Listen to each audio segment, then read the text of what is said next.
Oh, yes, indeed. And hey, now, y'all, on a Friday, well, I'm going to call this a cold, rainy Friday, at least up in my neighborhood here in the North Bay, the San Rafael region, as I like to call it. We got some cold temps. We got some cold rain. Shout out Cold Rain and Snow. Jerry Garcia saw the Grateful Dead open many, many shows with cold rain and snow. I look over at Creative Tony. He's got his Sound Summit shirt on. Great look for you, kid.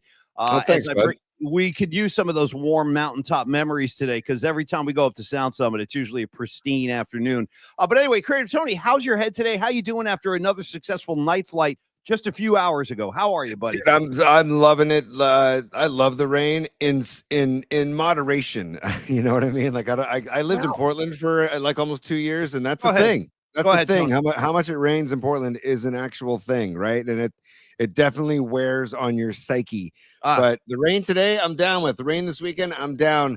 And I have to ask you, Paulie, out of the gates before we get into Dubs, Suns, a little Giants talk as well. Yeah, there's some rumors on the streets here. You want to talk prop bets? I got like 8 million topics of my own I need to get into today on High Noon. Happy High Noon, everybody. But finish your thought, Tony. I'm sorry. Yeah, happy High Noon. I'm just going to say Tony's top 3 bookmarks, prop bets, musical assignment, particle picks. We got a lot of stuff to go into today. We do.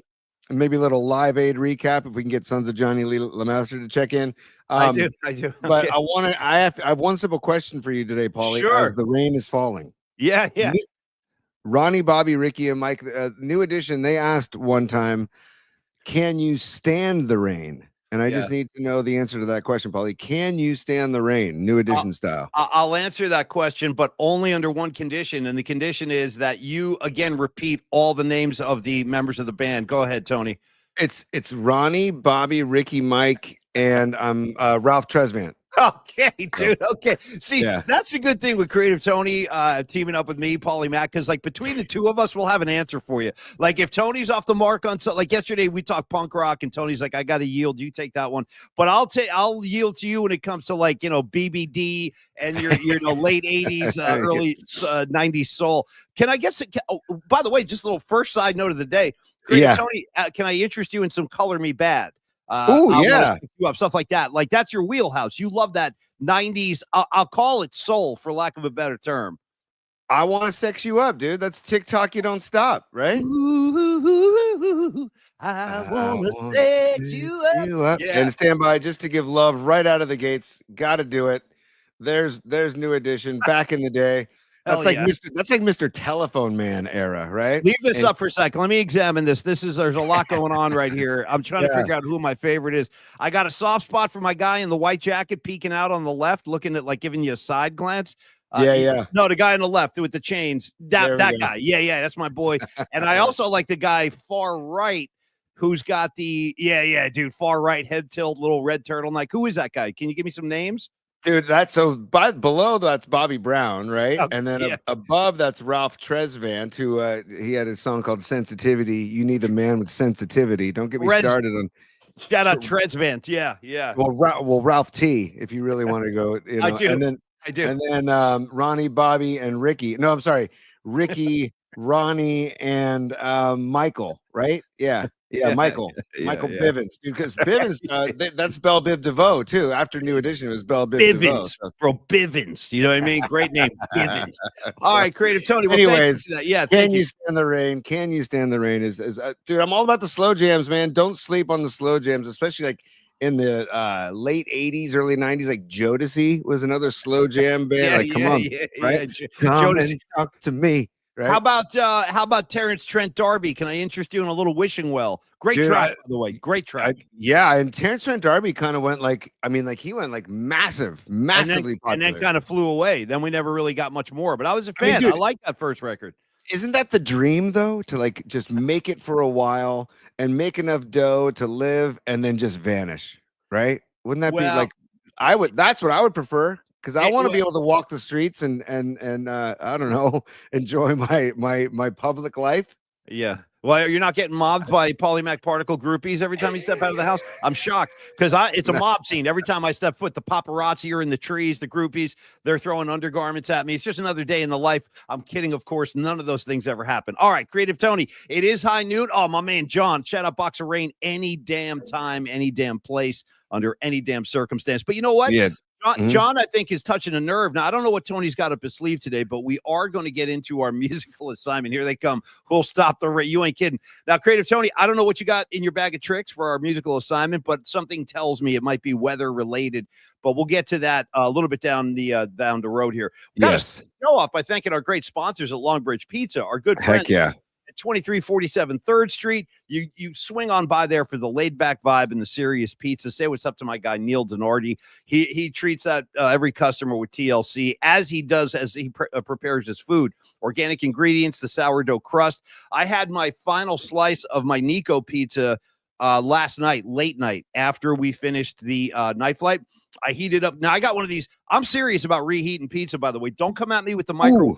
I'm going to advise. This is good. Like, people need to know this, dude, because most people just slap it in the microwave and it becomes all rubbery. No, it's all soggy and wet. Yeah. No, that's no good. That's not pizza. Now I'm eating a sponge with some sauce on it, and I don't recommend that. So what you got to do is, I recommend everybody invest in what's called a pizza stone. It's like a circular kind of flat surface that you put in the oven, and then you throw your slices on top of that. And what it does is, Tony, I like to say it preserves the integrity of the slice. You know what I mean? Nice. Yeah, the crust is still crispy when it comes out, and sometimes it's even better than when it was fresh because all the flavors kind of settle in. So in any case, the Nico pizza was something we tried on Wednesday, Tony and I. The chicken parm sandwich is a home run, and they're serving those up on Wednesdays. And then, of course, the chopped cheese sandwich, which is like the Longbridge pizza version of a cheesesteak, which is got a ton of flavor, and they're using ground beef in there. It's a really nice combination. Hey, Pete, you said things that keep the flavor, right? Things that keep the flavor. Neil talked about this. Neil Denardi of Longbridge Pizza talked about this. The Vinny's Gabagool sandwich. Yeah, totally.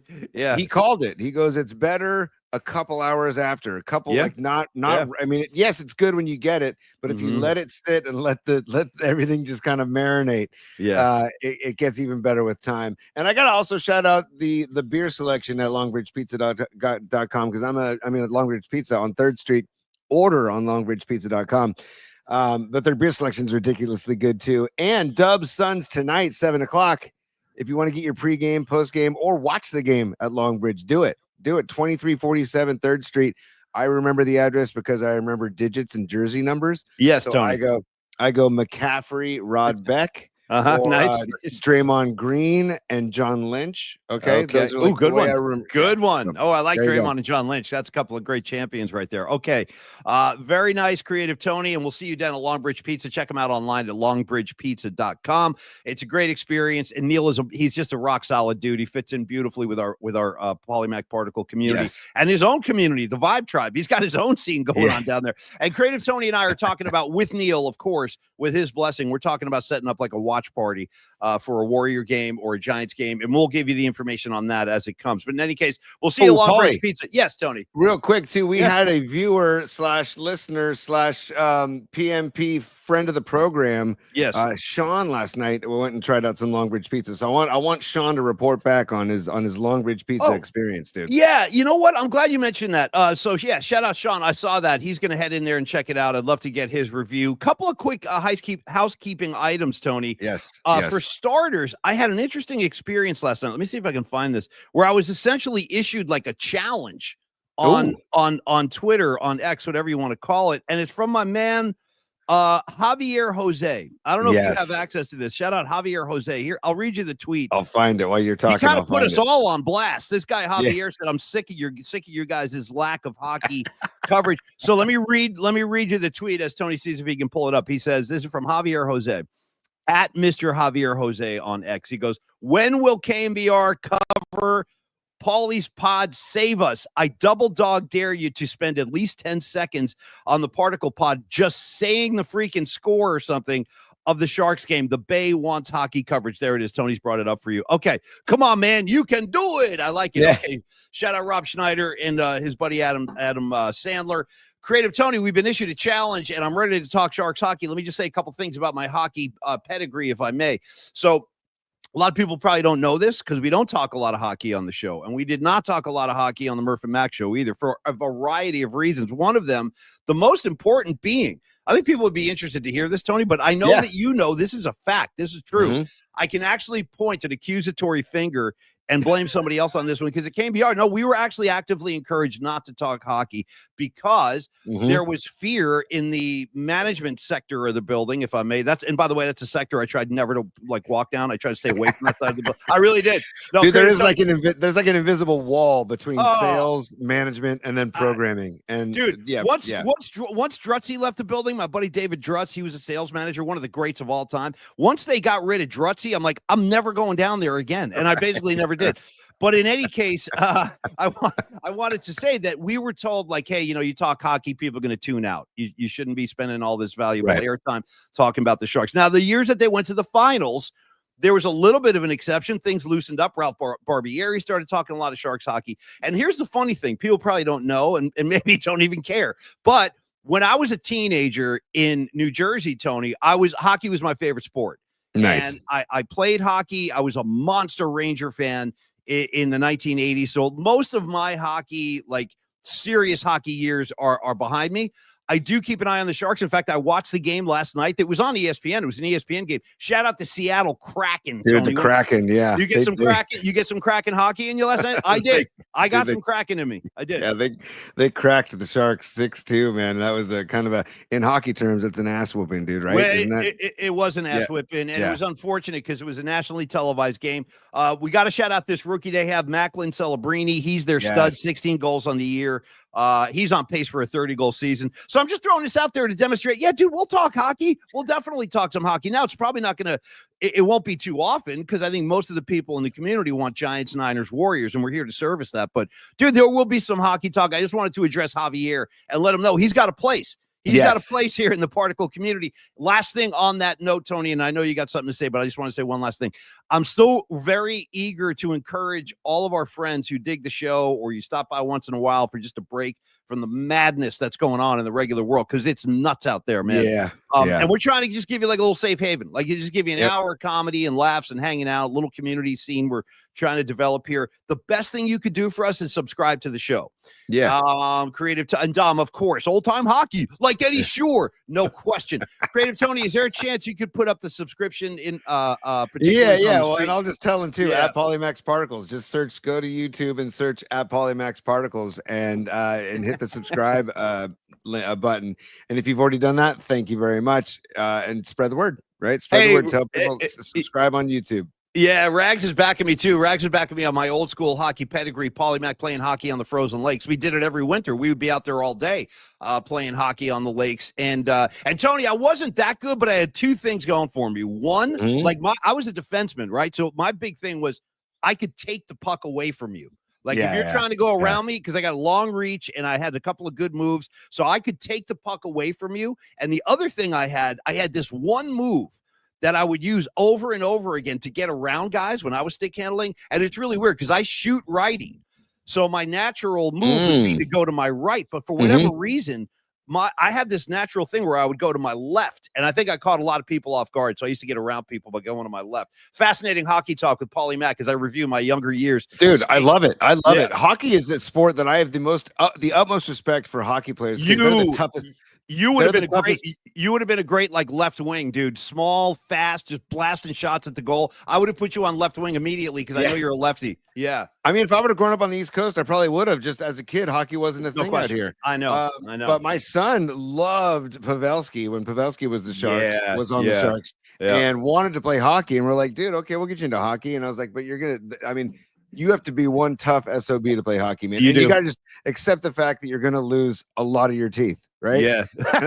Most likely. I broke my nose. I mean, I broke my nose. There's all kinds of standard injuries that are going to happen. You're going to lose teeth. You're going to break bones. I broke my nose twice, as a matter of fact. Yeah. I also want to I remember it was a Sharks game, it was a playoff game. Gosh, this was probably 5 or 6 years ago. Somebody took a puck in the mouth and you saw the tooth go flying. And then they zeroed in on the tooth on the ice. And I'm like, dude, the guy went to the locker room, came back out. Right back on the ice. Right back on the ice. I mean, come on. No, pound for you pound. Want to talk about like, well, you want to talk about NBA players and like load management? Yeah. Say that to a hockey player, dude. Say load management to a hockey player, right? Well, I have a great little tale I can share with you guys involving Joe Pavelski and load management. Here's a true story.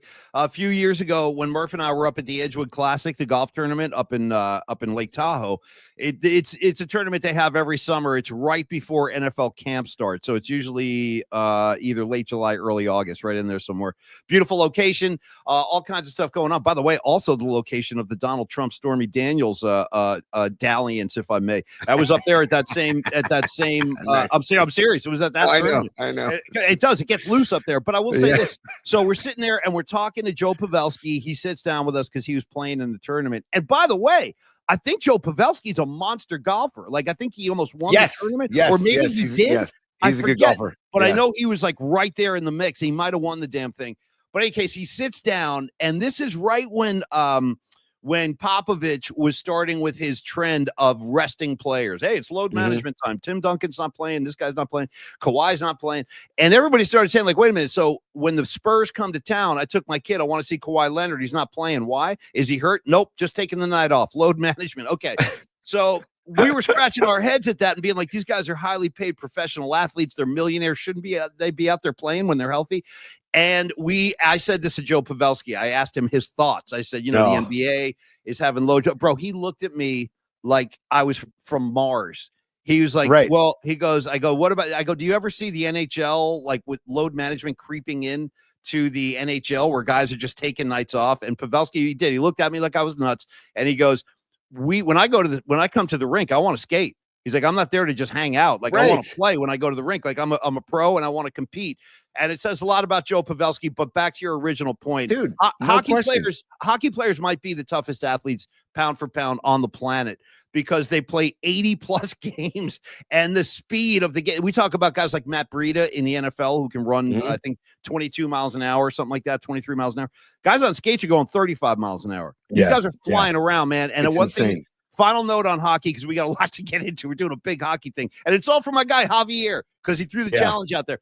If you are skating at home and tell your son this, don't stick handle and look at the ice. That's when you're going to lose teeth and get a broken nose and get your ass drilled. You got to keep your head up and look around at what's happening. Because when you're learning, your natural instinct is it's like playing a guitar.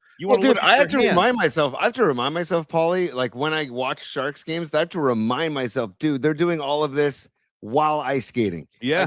Like, you have to remind yourself because it's insane. Yeah. And if you've ever gone ice skating, and imagine like doing it at that speed and backwards and on one skate, and it's like it's outrageous, man, what they're doing on the ice. I couldn't. My appreciation for hockey players is through the roof.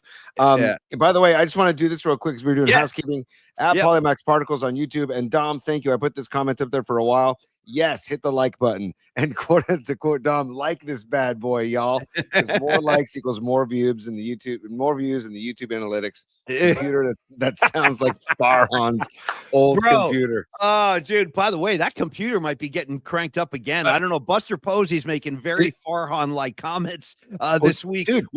Go ahead, T. Go ahead. No, I mean that's part of my Tony's top 3 is like talking Buster Farhan, and we'll get to it in a couple minutes. It's like, but it's very interesting this offseason, and I don't want to talk too much Giants because we got dubs and we've got more Super Bowl talk too. We do. Yeah, we do. But we can get into it in Tony's top 3 about this offseason. And is it like if Farhan was the one that just made the moves that made the move, I guess, would people be barking?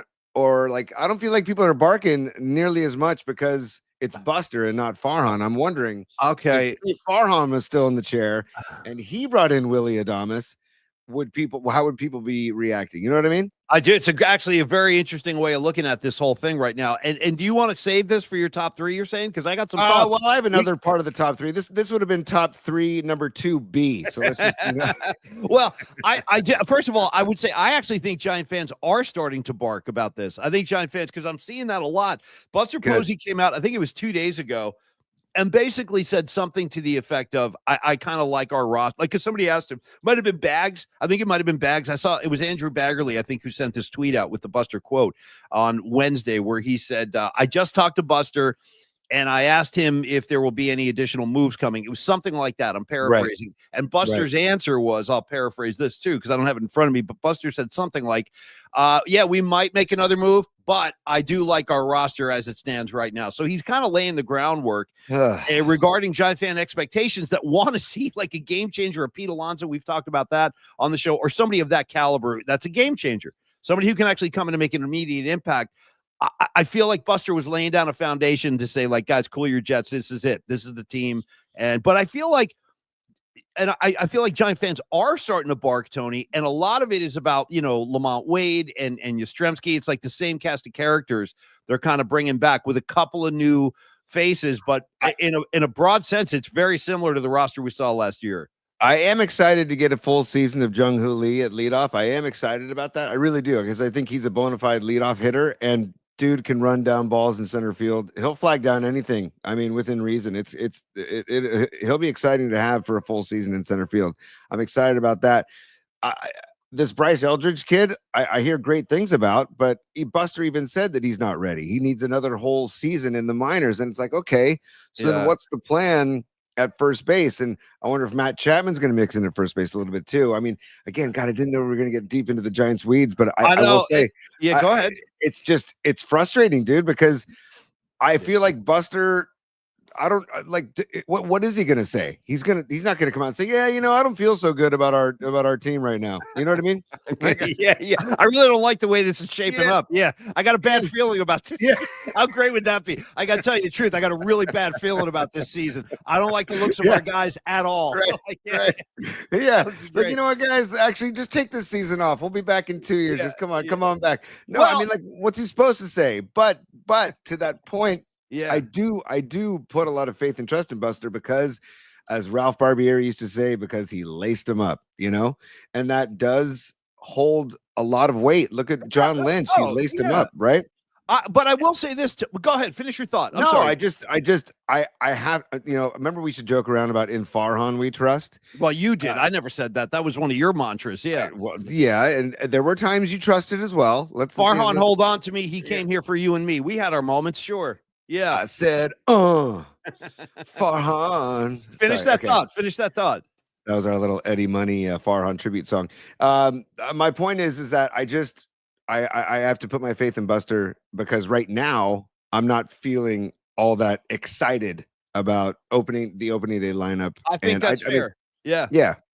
I have a similar feeling. I'm not that. I mean, I'm excited that baseball is going to come back and I can go back to the yard and all that, but I'm not expecting anything incredible this year. I'm just being honest. I'm not. And weren't you telling me now, before we started the show today, Tony and I, we always have like a little powwow, talk about where we want to go on the show, topics you want to hit. And Tony, you said something about Vegas and the over under. Yeah, lay this on me again and our listeners. I think actually, you know what, Paulie, I'm just going to start top three, because that's part of the top three. Here we go. Okay. Tony's top three. Yeah, hold on. There's one. Tony's top three. Tony's top three. Thank you, Tony. And there you go. Thank you, Dom, for the love on the picture too. I love that, man. So thank you, Dom. And just for the top three, P, like I was gonna go Dubs and then Giants, but since we're talking Giants, I'll go Dubs first. And then we'll go. Hang on, I want to get people to see there we go. What you got, Tony? Just take it off the top three banner.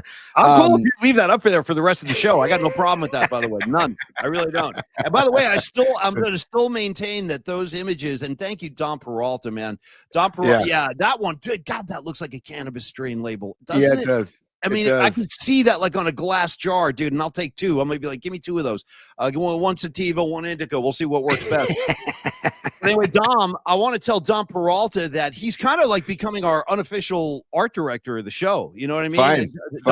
Dom, you're hired. The only thing is I have no I can't pay any salary. It's all on the arm, as they say in mafia circles. Anyway, Creative Tony, let's do it. Give me your top three. Yeah. On a Friday afternoon. Why not? Yeah. Number one in the top three. It was going to be number two, but it's going to catapult to number one, since we're talking a little gigantes. Vegas has the Giants number of wins, the over under of number wins at 79.5. Shout out Harris Barton, a number great 79 right there with the Niners. No, I want to say, well, hold on now, but let me do some quick math. 3 rings for Harris Barton. Tony, go ahead. Also, shout out Harris Barton's son, who's playing football down in Menlo Park at Sacred Heart. No kidding. Right. Yeah. Is he a lineman? Is he a lineman like his old man? I want to say maybe tight end. I want to say nice. maybe. I got to double check that. Hey, my hard football knowledge is not too high. That's all. Well, as far as I was just going to say, though, Tony, for me, the more Bartons we have out in the world, the better off we'll all be. Shout out HB Harris Barton. Tony, go ahead. Dude, Harris Barton, a big Sesame Bagel fan, by the way. I used to serve him Sesame Bagels at the House of Bagels in Palo Alto when I worked at House of Bagels in college. Anyways, Vegas has 79.5 as the over-under for wins. Yeah.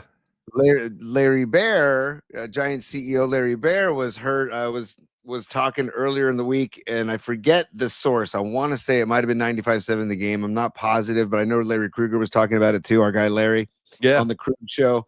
Yeah, that Bear was talking Giants could get into like low to mid 90s wins. And I'm like, whoa. Who said that? Larry Bear? Yeah. So it's like, I just need to ask you. I know you're not a betting man as much as I am, but 79.5 wins. Do you feel over or under the 79.5 wins? I definitely don't feel they're going to be sniffing 90 wins, right? No, 90. For starters, let me say, I'll take the over on the 79. I think they're capable of winning 80 plus. I mean, I hope so. But no, 90, dude. Now we're getting a little maybe too ambitious, I think. And I wanted to go back, if I could, to some of the things you were saying about Buster Posey. I feel like it's all part of the same. Yeah, it is. Same discussion. I think well, I'll speak for myself.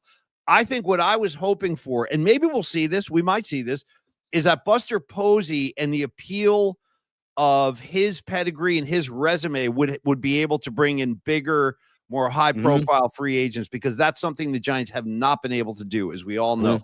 They tried to get Bryce Harper. They couldn't get him. They tried to get the Yankee slugger whose name is escaping me. Aaron Judge. Thank you, Aaron Judge. They tried to get Aaron Judge, and my point is they've swung and missed on like the blue chip free agents out there. And I think I was hoping Buster would be the missing link. Maybe he'd be the guy to start landing some of those dudes. Yeah, you're damn right. You're going to feed the ducks. Don't try to creep it in like I didn't notice it wasn't there. I know, but I got to say, God bless you, commenters and viewers, because again, my apologies for not feeding the ducks right out of the gates, but we're feeding the ducks now, and I appreciate the heads up. Yeah, I can look at this from Marcel.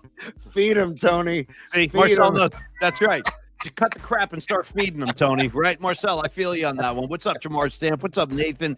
Dom, a rising wolf in the house, of course. G-Man Music. You know, the thing is, I think a lot of Giant fans are feeling my thing here. Nathan Hyatt. Giants will go 81-80-1. Baseball's first tie is coming. I like it. Hey, you know what, man? Why not? They've broken every other tradition in the game. You got a runner on second base now in extra innings. When are we going to do away with that, by the way? Can we get back? Oh, no. That's Paulie. That's here to stay, dude. Do you know how much I hate that? Why you have to earn your way out to second base? Why are we just dropping fools on the bag in scoring position? Yeah, go ahead. It's like, what's the point of like trying to advance 90 feet? That's a huge part of the game. Now we're just putting fools on second base. I hate that. I hate it. As a baseball purist, it pisses me off to no end, man, because you bust your ass to strategize for 9 innings, man, and there's so much strategy that goes into every single pitch of a baseball game, and you do a good enough job to end in a tie. Yeah. Then all of a sudden strategy takes a freaking right turn, right? And what really pisses me off is that do put a runner on second base. Nobody bunts that guy over. It's literally if you did small ball and you executed like they used to do in baseball, you got a runner on second base, no outs, you bunt him over, and then you fly ball scores a run. Or ground ball up the middle, scores a run. Heck, you might even get crafty and do a safety squeeze or suicide squeeze if you wanted to. I'm just saying, get the runner over, get him in, right? That's the point of baseball. God, you just touched a nerve again. No, Paulie. I know. I'm sorry. And plus, it puts all that additional pressure on the pitcher. Now that whoever's starting the 10th inning has that like built-in pressure of having a runner in scoring position. I haven't even thrown a pitch yet, and there's a guy in scoring position. Like, I think that sucks. And by the way, I want to just forward promote a little bit because all the serious baseball talk makes me think of Brian Murphy. And all you Murph heads out there, or Murph and Mac heads out there, I should say, we're going to have another Brian Murphy hit coming up Monday. Murph will join us at 11:30 on Monday. So Murph and Mac rolls on into the year 2025, and Murph joins us Hell on yeah. Monday. And also, let me forward promote this too. Next Friday, I'm going to bring Rags back to the show. I'm going to put him on the air and have him give us, I think the new one is going to be the top 3 reasons why this is the least appealing Super Bowl matchup in history. And it's an interesting topic. Rags will have a lot to say about that. So that'll be next. What's so I'm looking at Rags' comment right now. Hashtag free Murph. Hey, well, listen, you know what, Rags? You might get your wish, buddy. You might get your wish. We'll see how it plays out, man. There's a lot going on behind the scenes right now. And then final promotion for tomorrow. Haven't even told you this, Tony, but AKA Lawrence Kruger and the Krug Show reached out to me, and he booked me for a hit on his show tomorrow. So wake up with Kruger, Mac, and some coffee tomorrow morning. I'll do the Larry Kruger Show at 9 a.m. Little Saturday morning, a gentleman's chat. Yeah. Dare I say you bring up to Kruger, because are you doing this around breakfast time? What time are you doing this? Do you know what time? 9 a.m. Oh, dude. Dare you maybe come in just holding Supertramp's Breakfast in America record and show Larry it's time for Breakfast in America, sponsored by Supertramp, okay? And then see where Larry goes from there. Well, here's the problem with that. I don't own that record on wax. I don't own it on vinyl. I don't own it on CD in any format. Do you? Don't tell me you have super. No, you don't. Stand by. Okay. All right. I guess I've thrown down the challenge, and he's going to answer the challenge by producing a vinyl copy of Breakfast in America by Supertramp. I don't know if I should be celebrating this or being critical of this. I don't really know where I stand on Supertramp. And Rags, I see you. Rags says, I'll effing kidnap Murph out of there. We might call for that kind of service, Rags. Hold on for confirmation. Okay, well. Good. There it is, buddy. I got to tell you the truth. That waitress gives me the creeps. There's something about her that's not, it's kind of horror movie-esque. Like, look at that face, dude. That's not the kind of face I want to see serving me a glass of orange juice at all. This is a great record. If you want to do honorable mention for musical assignment or particle picks that's coming up later in the show, this is a great Rob. Vinyl Solution in San Mateo, 25th Avenue, and the used rack, $3.99. Yeah. Come on. Yeah. That's less than a cup of coffee these days, dude. Come on, let's go. Yeah, let's go. All right, let me run out there right now, grab some Supertramp. I'll be right back. Anyway, Creative Tony, very good. And last thing about the frustrations of baseball in the year 2025, this modern era, the way they're playing the game now, I just hate the fact that they're not, kind of to your point about how people don't bunt runners over. Like, there are elements of the game that have kind of evaporated, just fallen by the wayside. And I hate that because I feel like they're only playing one element of the game. Batters are swinging for the fences on every pitch, swinging from their, with both cheeks. And then, pitchers are just trying to blow 100 miles an hour by you for as long as they can. Generally 4 innings for a starting pitcher. 4+ is now a quality start. So I just feel like they're not really playing the complete game, and it gets frustrating. Dude, Paulie, you did this last night, and I'm doing it to you right now. Yeah, go ahead, man. Pause, because the comments are on fire. Dude, G-Man Music, back to the waitress on Supertramp's Breakfast in America. It is, man. But look at that's a I don't creepy trust her. Flow. I don't trust her. Yeah, it is. Dude, but do you remember Flo from Alice? Remember Flo from Alice, dude? The show? Yeah. I mean, Kiss My Grits. I believe she was Kiss My Grits. Yeah. Kiss My Grits. Hey, Winks. what's up? Creepy Flo rules. Yeah. Kiss My Grits. I mean, come on, you guys. She was always like trying to pick up the customers. I was a Vera fan too, Winks. I was a Vera fan too. I'm not going to lie. There was something about Vera. She was not threatening. I think when we were little kids, Flo was so aggressive, she was kind of scary. Like, Flo, she would sometimes, I remember Flo would see a customer, Tony, and then sometimes she would start unbuttoning her blouse. Yes. And then go over and take the order. I'm like, whoa. And I was like a 9-year-old kid. That's a lot to take on. But Vera was safe. I'm with you on that, Winks. There was something about Vera. The appeal of Vera was very, very friendly as compared to the aggressive approach of Flo. And then you got Alice. You got Alice over there in the corner. Yep. I was kind of a fan of Alice. And behind the counter, dude, Mel, Tony, with the sailor's cap, just yelling at everybody. Dude, as we'll get back to Tony's top 3 in a second, dude. But I came across a video. I'm gonna try and find it before the end of the show. It was a dance session back in the day from the cast of What's Happening and the cast of Alice, and they were all jamming together. I gotta find it, dude. I swear to God. Rerun and Raj. I mean, don't get me started on What's Happening. Well, Rerun Raj, but really don't forget about D. Okay, little sister D. Dude, D had a sassy mouth on her, and she would just crush Raj. Raj, the older brother, would come in with his glasses. He's weighing like 110 pounds, and then D would just start capping on him and put him in his place immediately. Dude. But you're right, Rerun. You got Rerun and Dwayne with the handle. You got Dwayne dribbling the ball. By the way, dude, Tony, we're forgetting like a huge element of our history was that when I did the show with Rod Brooks, we would close the show with the What's Happening theme. That is a great. Yep, you're right. You're every show, right? Oh my God, Paulie, I forgot about that. Me dude. too. That's crazy. Dude, there's D right there. Come on, ahead, D. Go ahead, D. Yeah, come on, dude. Is D still with us? Is she still out there? I don't know. I don't want to know. How about that? I don't want. I can only hope to look at the overalls too. See, that's what America needs. Do we need more D's out there, just setting shit straight across the board? Shout out D. You know what I mean? And then of course, we're leaving out a big one. Figuratively and literally, we got to shout out Shirley.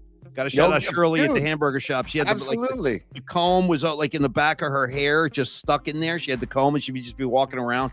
And Shirley wasn't taking any nonsense either, bro. Shirley would tear you to shreds when you came in. She would just she would mess. And didn't she always have the I want to say she had the comb in her hair at all times, right? Didn't she? I just said that. Yes. Oh, sorry, Paulie. Sorry. Yes. I apologize about that. Sorry, dude. Yeah. I was trying to find a picture of that cast because, man, don't mess with that show, dude. That show is, I don't know. I mean, just don't mess with it. And real quick, I'm going to share it real quick, Paulie, just because I feel like it's worth the share. Real quick. There you go, bud. I mean, come on. Do you see that? Oh, dude. Look at him. Every one of them. Every freaking one of them is a star. Look at Dwayne, the innocence of Dwayne. Get that thing out of there. I got to see Rerun. Get that thing away from Rerun. Yeah, Rerun with an early nod to like the Kangol before it even became cool. Raj down low, Shirley, and again D. Just making sure everybody stays in line. D is on your far right. Shout out Shirley without the comb. It's rare. That's rare. It's a rare look at Shirley without her comb. But still, the charm is there. It's obvious. Everybody can see. Sorry, P. I don't even know. I don't even know how we got to. I don't know, but I do know that was a jam, though. That.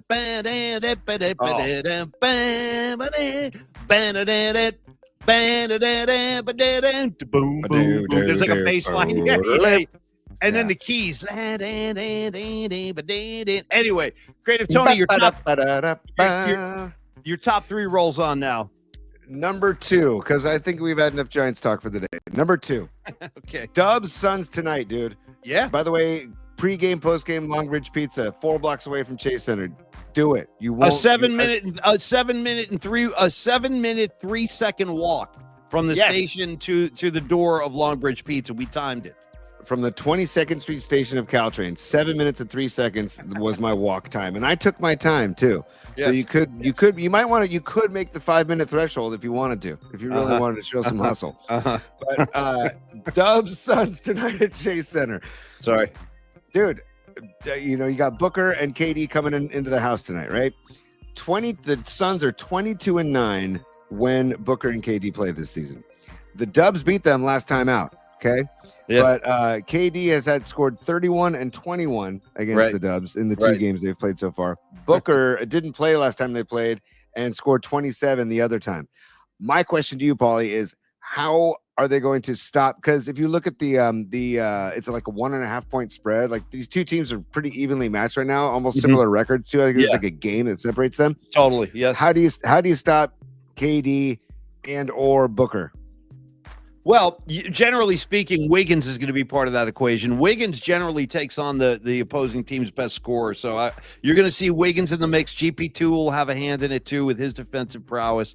But you can't. I mean, to answer your question, you're not going to stop them. You can't stop Durant and Booker. Both of those guys are premier scorers in the league. And KD, we talked about this last night and the night before. Like KD coming back here, that's meaningful. I know it means something to Steph and all the guys that play with him, but it definitely means a lot to KD. And I will say this. I feel like I was against Kevin Durant leaving the Warriors when he did. Like he always struck me as kind of like a restless guy. It's like, dude, you just won back-to-back titles and you got back-to-back finals MVPs. Like, why would you want to walk away from this? I still don't understand it. And I think the answer is that people were so critical of him joining a super team or whatever. It's like, hey, go do it on your own, I think was like the general narrative people were mad at Durant over. But now you see it all the time. Like you've seen it with Jimmy Butler right now. I only want to play for the Phoenix Suns. Get me to Phoenix. Like it's become a common thing. And I think the resentment, Tony, towards Kevin Durant has kind of simmered and cooled down. Yeah. So when he comes back, he's a welcome hero in my mind. Like I don't have any bad blood towards KD. Do you? No, and he's also an herbal enthusiast as well. So I appreciate that of his priorities in life. But I also wonder. This is Curry's team. It's Curry's town. It's Curry's team, right? Correct. So KD was here for a couple of years, got the 2 rings. Like, you know what? Now I want to go. This is Curry's team. I wonder if that's like an ongoing theme. That's what worries me about Jimmy Butler coming to town, if he were to come to town. That people need to realize, like we talked about the other day, going on a nature walk together where Steph says, this is my team, my town. Love to have you. But this is, you know what I mean? And Steph would never say that, right? It doesn't seem like Steph would ever say that.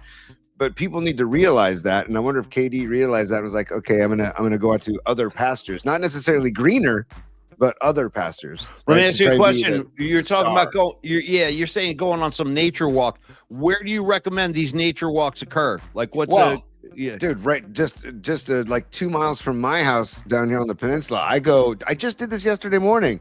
Okay. A hike/run on the trails of where Edgewood Park, where Jerry Rice used to do his hill runs back in the day.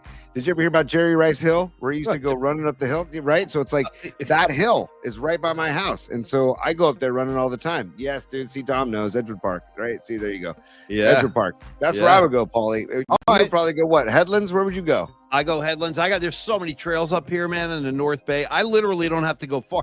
If people listening and watching are familiar with San Rafael, if you know where Sun Valley Elementary School, and by the way, dude, Sun Valley Elementary School, when I moved up to San Rafael a few years back, was this nice, quaint little kind of like neighborhood thing. Dude, they're expanding it. Did you see all the work they're doing on that thing? They're turning it into like a college campus. Yeah. But it's out of control. But in any case, I was going to say, if you know where Sun Valley Elementary School is, there are incredible trails right behind the school where you just kind of follow the main trailhead and then boom, it opens up into like a million different, it's like a maze of options up there. So there's all kind of I options. tell my kids all the time, Paulie, we live in a ridiculously gorgeous area. You just the coast is so close by. Go out to Half Moon Bay, go out to Stinson Beach, go up to Mendocino, go to Bolinas, go to where's where they have the oysters? Where's that? What do you want to go to Point Reyes? Oh, Bodega Bay? Bodega Bay, thank you. Bodega Bay, Point Reyes. Also, I want to get back to this real quick. Robot Centaur says if KD rejoined the Dubs, he'd immediately get injured and be out 3+ weeks. I mean, that's not wrong, I saw a stat a couple of nights ago. Speaking of injuries, Robot, I saw somebody put this on Twitter. They had the amount of games that Joel Embiid has played in his career, which is like 448, something like that. And then right next to it, it said number of games Joel Embiid has not played, also above 400. So, dude, he's missed over 400 games. 400. How many seasons is that? Roughly 4 seasons of action. Anyway, he's missed 400 games. He's played over 400. So, I feel you on the concerns with Kevin Durant. Yes. Dude, you just got me thinking that we need to, as soon as football season's over, we need to go tap into our 76ers correspondent and NBA correspondent, Kate Scott, as soon as the football season's over. She could give us a little Eagles vibe, too. No question. Now, you know what's funny about Kate Scott? I remember last time I talked to Kate, she was actually telling me, she was kind of defending Sirianni and saying that if you live in Philly, you have a whole different kind of perception of Sirianni. Like he's actually a very, there's a stat. It's unbelievable, dude. So Kate has been seduced. Kate Scott, our dear friend and colleague. I'm so proud of all she's accomplished. And I'm not the least bit surprised at all. I saw with Kate Scott day one. I remember one day vividly, she was doing sports updates on the Murph and Mac show. She was just starting. And I walked down to her studio in a commercial break and I opened the door and I was like, hey, Kate, guess what? You are a freaking star. And I could see it immediately. Like it was so obvious. And she is. That's exactly what she is. But yes, we'll talk to Kate for sure on the program. Tony, do we finish your top? No, we still got number 3 on your top 3. I mean, number 3. And we still got Tony. And I'm just saying, Tony, listen to me. We got particle pick of the week. We got musical assignment. It's all part of the high noon schedule, but we also have like there's a lot going on. We better pick up the tempo. Yeah, we have bookmarks too, and I want to just throw out a couple of prop bets because, by the way, if you didn't join us yesterday, hopefully you did or check it out later on today. By the way, YouTube, if you subscribe and like on YouTube, all of our old shows are there, and also some shorts that we've made, and our old hot and sour picks. Our last hot and sour pick is next week, by the way, Paulie. And but you can check out all the other footage there at YouTube, and then also the audio versions, full show audio versions are on Apple Podcasts, Spotify, and iHeart.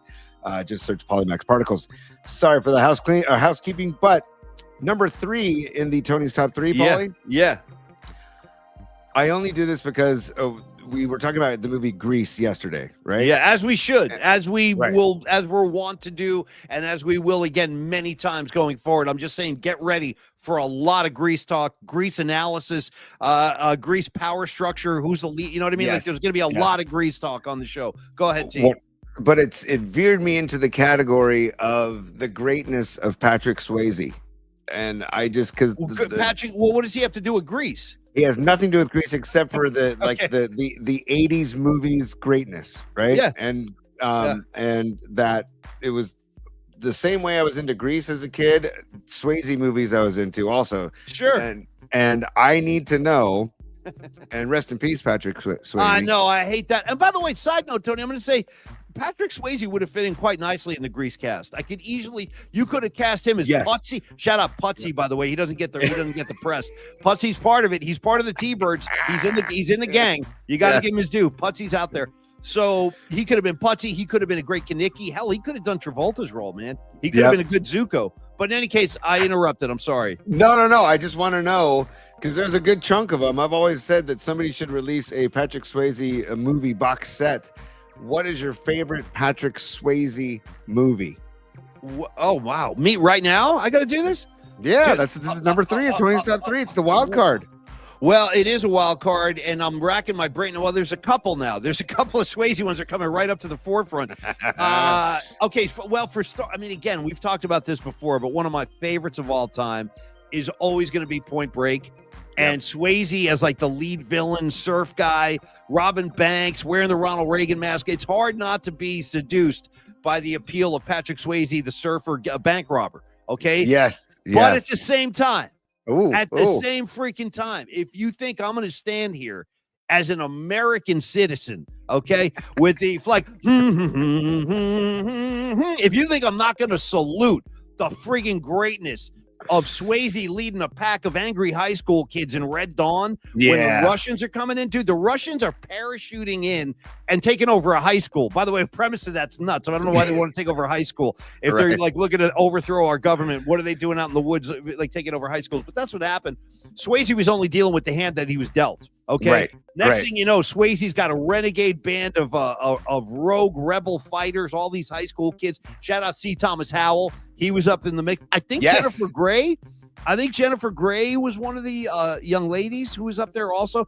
And I think a very young Charlie Sheen is part of the Red Dawn crew. Anyway, they get, I forget how they arm themselves. I think they overthrow some Russian ammunition truck and they steal all the guns. They flee up in the mountains, and Red Dawn is like a 2-hour battle. It's like a gunfight between Swayze and the Russian special forces. It's insane. Totally, dude. Totally. And you got Swayze up there. He starts going power hungry, shooting his own guys. It gets crazy, but kind of a Lord of the Flies scenario. But I'm going to go. Good call. Good call. Yeah. Similar. I'm going to go a Point Break. It's a tie, Tony, if I may. It's a tie today. Point Break and Red Dawn are my go-to Swayze, like just perfection roles. How about for yourself? You won't be denied. I mean, you'll enjoy your time going back and watching these films. But if you haven't seen it, by the way, the comment line, I didn't expect this kind of reaction, but my goodness, man, we've got all kinds of comments. Jeff Winkler saying Jennifer Grey and Leah Thompson, right? Yeah, and Leah Thompson. Yeah, I like Leah Thompson, by the way. She's a great follow on X. I follow Leah Thompson. She's always posting cool stuff. Check her out. Yeah. We got Mark Graves with a vote for Roadhouse. We got some Red Dawn love from Rags, and we got Next of Kin. We've got the Outsiders, dude. That's a good one. No, Rags is right, dude. The Outsiders. You got Matt Dillon. You got Estevez. I got Rob Lowe. Even Cruz and Diane Lane. Yep. Shout out Diane Lane for life. Who isn't a Diane Lane fan? I mean, you grew up back when we grew up. You're definitely a Diane Lane fan. Diane Lane. And I got to give this honorable mention too, dude. Darren Ray's great call. Yeah, man. Great call. That's one of the greatest skits in the history of Saturday Night Live. In the history, I would say. Yeah. What did you say? No question. I'm gonna actually scour my phone and see if I can pull something up for you. So when I went to New York City, I'm gonna say this is probably 10 years ago. It was the first time I was in New York City where I met my friend Chris Kelly from Saturday Night Live, who's the stage manager there. Great guy. And he was so cool. He listened to the show. He's a Giants fan in New York. So He used to listen to Murph and Mac. Here, I found it. Here we go. I'm going to show this to everybody. So Chris Kelly called us up and he was like, hey, you guys, I'm not like a weird stalker, but I do like your show. And I work at SNL. Why don't you guys come over to the studio? And I'll show you guys around, and I'll give you a tour of the facility. We're like, dude, absolutely. Now, it turns out 10 years later, I'm like really good friends with Chris. We talk all the time. He's a big jazz guy, Tony, so he's always sending me like jazz music recommendations. Yeah, so pass that on. Pass the Dutchie. Come on. I'm going to show this to you. Hopefully, this is going to translate. So on the tour he gave us, there was a staircase that goes from like one of the backstage areas down to the stage where they're performing the show. Yeah. And Chris Farley, I guess, used to walk down it routinely and bang his head. All right. He would hit his head. You guys mentioned the Swayze Chippendale thing with Chris Farley. Got me thinking about, I always think about this now when I hear Chris Farley's name, that when he gave us the tour, they still have a sign to this day. Chris Farley was on the cast in the early 90s. Yeah. And then he passed away tragically. But there's still a sign to this day that says, watch your head. And then someone wrote in a magic marker, Farley, and it's still there. And I took a picture of it. So this is on the staircase to the stage at SNL to this day. Can you guys see that? Yeah, dude, that's incredible. Wow. Watch your head, Farley. Yeah. And by the way, Chris Kelly, we should get on the show at some point, because you imagine the stories that guy's got working a stage manager, stage director of Saturday Night Live. I mean, come on. He's got stories. I mean, I could do a whole show and tell thing, because I took so many great pictures on that visit with Chris. You know who was there that day too, by the way? Another little shout out, side story. I just remembered. Yeah. So that week when I went and saw the SNL studio and hung out with Chris and everything, Melissa McCarthy was the host. But here's what's crazy. The band Imagine Dragons was the musical guest, and the day that we went, they were like rehearsing their set. So I watched Imagine Dragons. Guess who comes walking out? Special guest, unannounced, hanging out right there with us, Kendrick Lamar. Whoa. Yeah, and here's what's wild is Kendrick Lamar was not even that famous yet. He was like an up and coming. He was a kid. Now he's doing the Super Bowl. But here's the best part. Sorry, Tanika, I got to reveal all on Paula Max Particles. And let's get Tanika. Let's get her on the show too. Tanika is one of the greatest particle spreaders in the world. She is such a sweetheart. Producer on the Murph and Mac show for many years. Anyway, she's hanging out with us too. Dude, Kendrick locks eyes on Tanika. I'm serious. I'm not kidding. And he definitely sees something in Tanika that he finds very appealing. And Tanika wasn't having it. She wasn't having it. She didn't care. Yeah. That was Kendrick Lamar. She don't play. Tanika don't play, man. You got to come correct when you're talking to Tanika Smothers. And yes, we got to get her on the show, Tony. But anyway, great trip. My Chris Kelly story, I got a million of them. And you're right. He'd be a great guest on the show too. I kind of forgot where we left off. We were talking. I'm going to bring us right back with Winks is bringing us right back. No Tu Wong Fu love. I never saw it. Winks, I know Leguizamo. I even know Leguizamo's in that with John Leguizamo, who I'm a fan of. But I never saw Wong Fu. Did you, T? No, never saw it. But I feel like I should. I should. I remember the premise is that's the one I think where they're all in drag the whole film. They're all dressed in like women's clothes. The whole movie. I never saw it. But anyway, Leah Phillips saying, give me some Taniques. I'm so with you, Leah. There we go. Smothers is one of the good humans on our planet. And I'm in touch with her every now and again. She and I still kind of touch base on via text every now and again. She rules. She rules. Total sweetheart. One of the great human beings I've ever met, and works over at NBC Sports Bay Area now. She's like a producer over there, and I think she's gone up the food chain. Yes, what do you got for me, T? I gotta say, I'm going to throw this in because then we're going to move on to bookmarks. But my favorite Swayze, my favorite Swayze is Roadhouse, and then Dirty Dancing. I got it for me right there. Roadhouse, but look at this, dude. Jeff Healey killing it on guitar in the bar. G-Man Music, you are on the money. Yeah, that is a great call from Roadhouse. So that should end our Patrick Swayze portion of the show. By the way, Jeff Healey, ... I've seen him. I've seen Jeff Healey. I saw him live, and a pretty amazing experience too. He doesn't have vision. He's blind, and he plays, right. With the guitar kind of lying on his lap and stuff. Very interesting technique and really cool guy. I saw him play with the Allman Brothers actually. Oh, dude, in the in the early '90s. It was a great set. And I wouldn't have messed with Swayze as the bouncer, would you? No, hell no, bro. Swayze's ripped. You see the pecs on Swayze? Swayze's always going to find a way to go shirtless, by the way. Just give him time. He'll find a way to go shirtless in any given movie. I don't care if we're talking Ghost. I don't care if we're talking Point. Any of them. He's going to take that shirt off at some point and make me feel really bad about my physique in the process. Like, well, part of me is like going, damn, look at that guy. He looks amazing. And then I like look down at me and I'm like, damn, I really got to go back to the gym or at least start doing sets of push-ups, something. Anyway, Creative Tony. Go. Yeah. Stand by. Ready? Yeah. It's time. Sure, go ahead. Laugh if you want to. For bookmarks. Maybe that's how you get your kicks. You and your good time buddies. PMP style. I got a flash for you, Joy Boy. Party time is over. Hey, man, I do. I enjoy my good time buddies. Hell, I think Creative Tony is one of my good time buddies. A few of my in fact, you know what? If you're on the comments line right now, you're one of my good time buddies. That's how we're going to categorize that. So what do you got for me, Joy Boy? What do you got? Oh, dude, this is gonna make you mad, okay? But I'm gonna do it anyways. I'm gonna do it anyways, buddy. I didn't really want to get bookmarks again. If you're new to the program, bookmarks is when we share posts that you may or may not have seen throughout the week. And whenever things pop up, we want to add them to the bookmarks and we want to add them to the segment. And we want to share them with you. If you've seen them, enjoy them again. If you haven't seen them, then enjoy. But this is going to make you mad, Paulie. All right. But you're going to have to do it. Okay. So this is Patrick Mahomes' reaction to Josh Allen versus Josh Allen's reaction. Josh Allen losing to Patrick Mahomes. Okay. Okay. Josh Allen after losing to Patrick Mahomes after questionable call from the refs. Is that this year? Is that this? Because he's beaten him 4 times. Is this footage from this year? The video is not from. The video is a combination of this year and then Patrick Mahomes when they lost to Josh Allen after a questionable call from the refs. Okay. And Patrick Mahomes says, "Wildest fucking call I've ever seen." That's what Mahomes says to Allen, right? When they lost after that.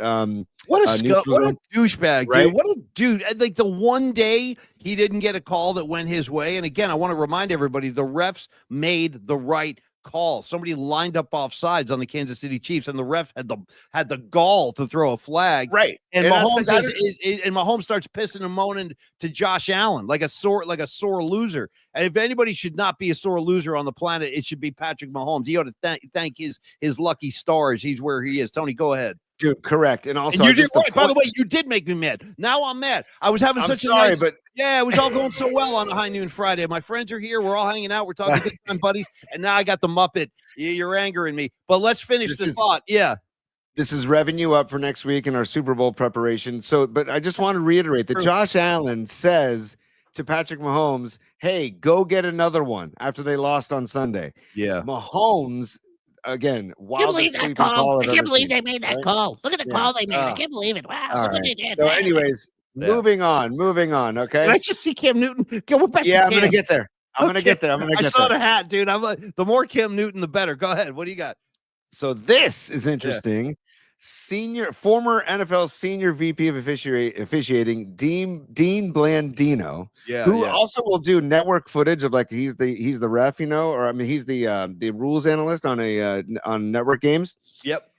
He says his own brother thinks the NFL is rigged, and even believes that Dean himself signed an NDA to keep it a secret. What? I'm not gonna. That's all I'm saying. His brother. Yeah, Dean Blandino's brother says that he thinks the NFL is rigged, and then he believes that Dean signed an NDA to keep it secret. There's no proof to this. This is all alleged. This is nothing. But it's also very interesting And where there's smoke, there's fire, Paulie. That's all I'm going to say. That's all. That's yeah. I'll leave it. I got to tell you, the NFL's got this is a problem, man. The fact that people are calling into question the legitimacy of the product it's a problem. Like the NFL's going to have, you know what they should do, Tony? Maybe to clean this problem up, maybe they should shorten all the quarters by 2 minutes, like Adam Silver. Let's just play less football and charge you guys more money next year. But no, I'm telling you, the NFL's got a problem, man. They're going to have to like get back in the good graces where people are not like questioning whether or not this is real or whether we're watching like a football version of WWE wrestling. And I think they're going to have to do something to win back the trust of the NFL fan base. Yeah, no question. It'll be very interesting to see what happens on Super Bowl Sunday and how the game will be officiated. And again, they were under a microscope in the AFC Championship, and like you said, they didn't call many penalties. No. So I think that's one way where they can always look back. What are you talking about? We kept the flag in our pockets. I thought the same. I thought the same. We let them play, but the calls that were botched were were huge in the game. Huge. Botched. Botched. Yeah, and all that jazz. Okay, now we're gonna get to Cam Newton. Now we're gonna get to Newton. There's my boy. Okay, here we go. So I'm gonna start this over. Okay, this is Cam Newton. Dude, these hats he's throwing on, man. He's the best. But he's talking on First Take. Let me make sure the volume is up on here, P. Yeah, volume's up. And this is Cam Newton. Just let it fly. Here we go. I've been all type of different name callings because of my game-changing game manager viewpoint. Yeah. All of the game changers are in the AFC. If you put the Philadelphia Eagles or Jalen Hurts in the AFC, would he be able to have gotten to the Super Bowl as many times? Well, I mean, probably not, because Patrick Mahomes would be standing in his way. But NFC, when you see Josh Allen versus Lamar Jackson, that's must-see TV, yes? Yes. When you see Patrick Mahomes versus Josh Allen or Lamar Jackson or even Joe Burrow, that's must-see TV, right? Yes. What's must-see TV in the NFC? There you go, buddy. So he is basically saying that the Eagles, if they were in the AFC, they wouldn't even be where they are right now. Yeah. Well, it's an interesting comment. I mean, I got to think about that. I think I know what he's saying, though. I do think like the premier matchups right now, as far as quarterbacks go, they are in the AFC. I don't have a problem admitting that. He's right. Like Herbert, Burrow, Lamar, Josh Allen, Mahomes. These are like all five of those guys could easily be Hall of Famers. All of them. And they probably are. All the five guys I just mentioned are probably going to the Hall of Fame. But in the NFC, like who? Well, let's examine it. Who's the greatest matchup for Jalen Hurts? Well, you got Jared Goff. You've got Sam Darnold is iffy. Jordan Love's on the way up. You've got Jalen Hurts. You've got Jaden Daniels. And dude, Brock Purdy is just getting no love anymore. No, he's not. Well, he's about to get Tony. He's about to get a big bag, though, as they say. He's going to get a big bag. But I got to say, I don't think any of those guys you named, with respect, are of the same caliber as Lamar Jackson, Josh Allen, Joe Burrow. Like, I don't see it. I'm sorry. Like, I don't think any of the guys you just mentioned are in that same category. I don't.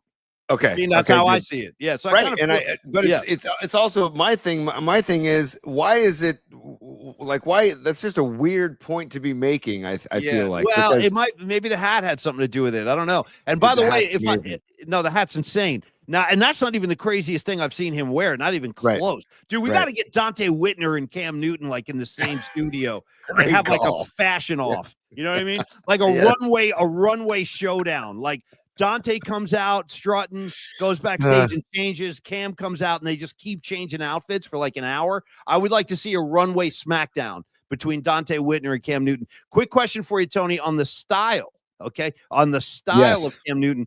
I saw people throwing this term around the other day, and I get a big kick out of this term.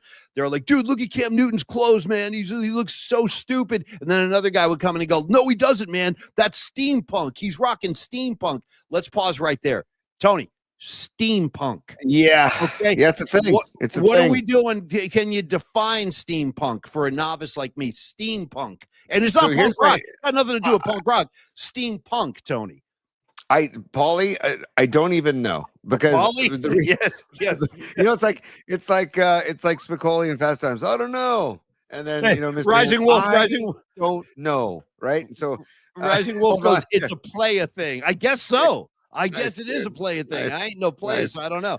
But steampunk, how would you define it? Like hats? Like what's the I honestly don't know. If anybody in the comments can jump in here too, because I don't know. Because I've honestly, every time I've seen a reference or anything to it, I just keep moving. I keep moving.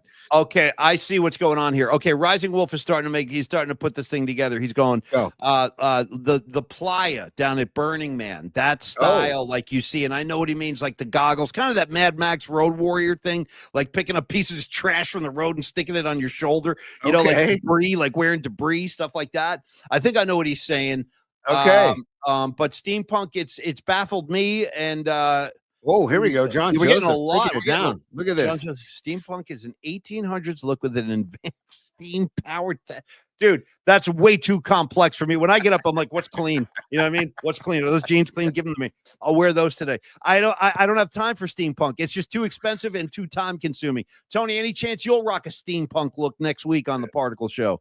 Zero. There's 0% chance. Okay, man. By the way, am I a bad guy that wears jeans like maybe 10 times before washing, or maybe even more? 10 is a little excessive. Yes, 10 is a little. Yeah, really. Come on. Yeah, really? Why the resistance? Well, yeah, but why the resistance? Rugged gear. It's rugged gear. It's supposed to be like, come on, like I can't believe I got to walk you through this. You familiar with the odors that emanate from the body? You might want to clean them. You might want to clean them. I'm not rolling around in mud, and I'm not wearing undergarments. I'm wearing undergarments.